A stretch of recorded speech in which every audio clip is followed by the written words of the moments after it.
प्रसंग चला है कि हमें सबसे पहले यह जानने की जरूरत है दुनिया में किसको किसकी जरूरत है।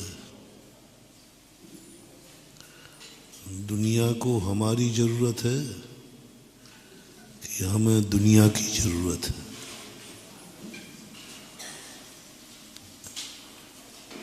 भगवान को हमारी जरूरत है कि हमें भगवान की जरूरत है। गुरु को हमारी जरूरत है कि हमें गुरु को जरूरत है। हर चीज में सबसे पहले किसी भी चीज का मूल्यांकन करने के पहले ये देख लेना जरूरी है और यह जानने की योग्यता को हमें पहचानना है। यह निर्णय करने का कि सारी दुनिया में हम कैसे, कल अपन ने प्रसंग बनाया था कि हम दुनिया के कितने काम आते हैं और दुनिया हमारे कितने काम आती।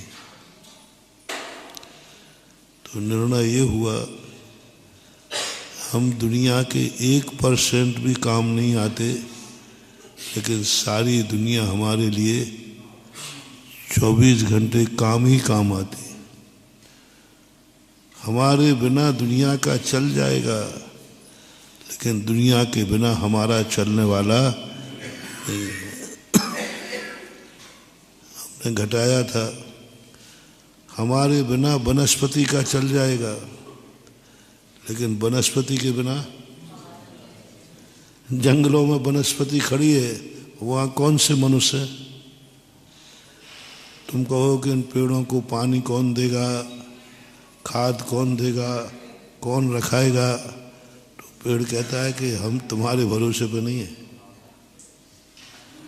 हम खुद अपना खाद बनाते हैं, कुदरत हमें पानी देती है, तुम्हारी हमें कोई जरूरत नहीं है।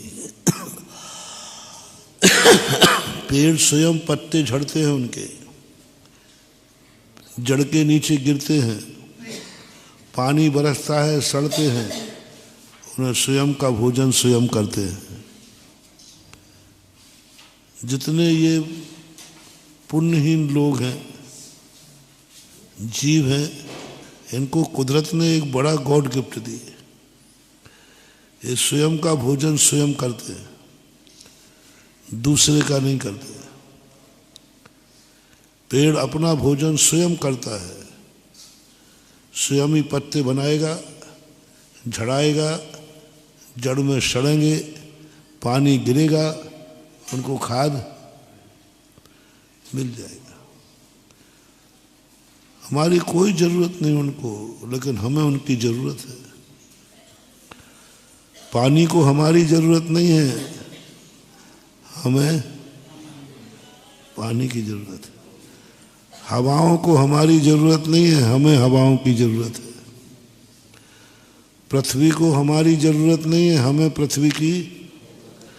अग्नि को हमारी जरूरत नहीं, हमें अग्नि की जरूरत है। कल ये फैसला अपन कर चुके हैं। पग पग पर हमें किसी का सहारा लेना पड़ रहा है। पग पग पर हमारी शांति भी पर के अधीन है। सब अनुकूल वातावरण मिल गया तो शांति है, नहीं तो एक बुरुष टूट गया तो अशांति है। बुरुष सही मिल जाता तो शांति है, बुरुष टूट गया तो अशांति है। तो शांति कितने में है? पेस्ट करने का बुरुष मिल गया तो बहुत अच्छा, टूट गया तो अशांति। यानी हमारी शांति अशांति भी पराधीन है। हमारा अपना कुछ का है ही नहीं इस दुनिया में, अनुभव में भी नहीं आता। अनुभव में वही आ रहा है जो हमारा रूप पर ने बना दिया है। इस जीव को कभी जीवत्व का अनुभव नहीं होता। मैं मनुष्य हूँ, मनुष्य का अनुभव होता है, जीव का अनुभव नहीं होता। मनुष्य में जीव है लेकिन जीव का अनुभव नहीं होता।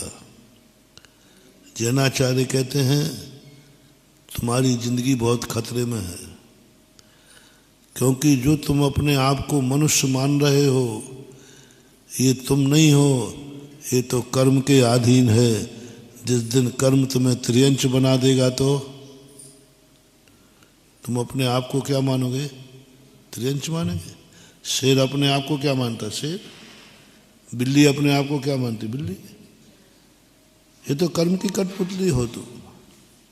देव बना दिया तो देव मान लोगे, नारकी बना दिया तो नारकी मान लोगे। तुम क्या हो?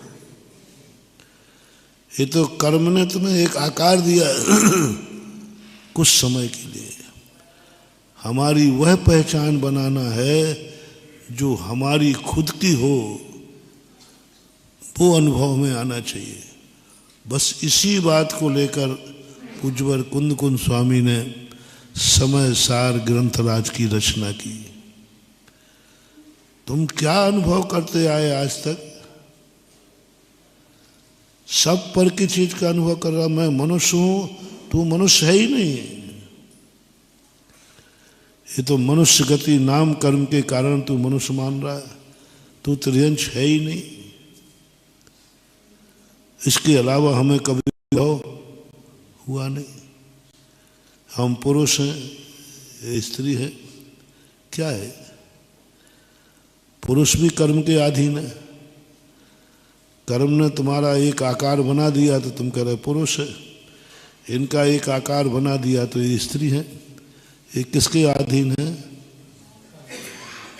ये सब आकाश के बादलों के समान है। ये बच्चों का घरगूला है। मैं पुरुष हूँ, मैं स्त्री हूँ, ये तुम्हारा स्वरूप नहीं है। ये तो कर्मों के अधीन है।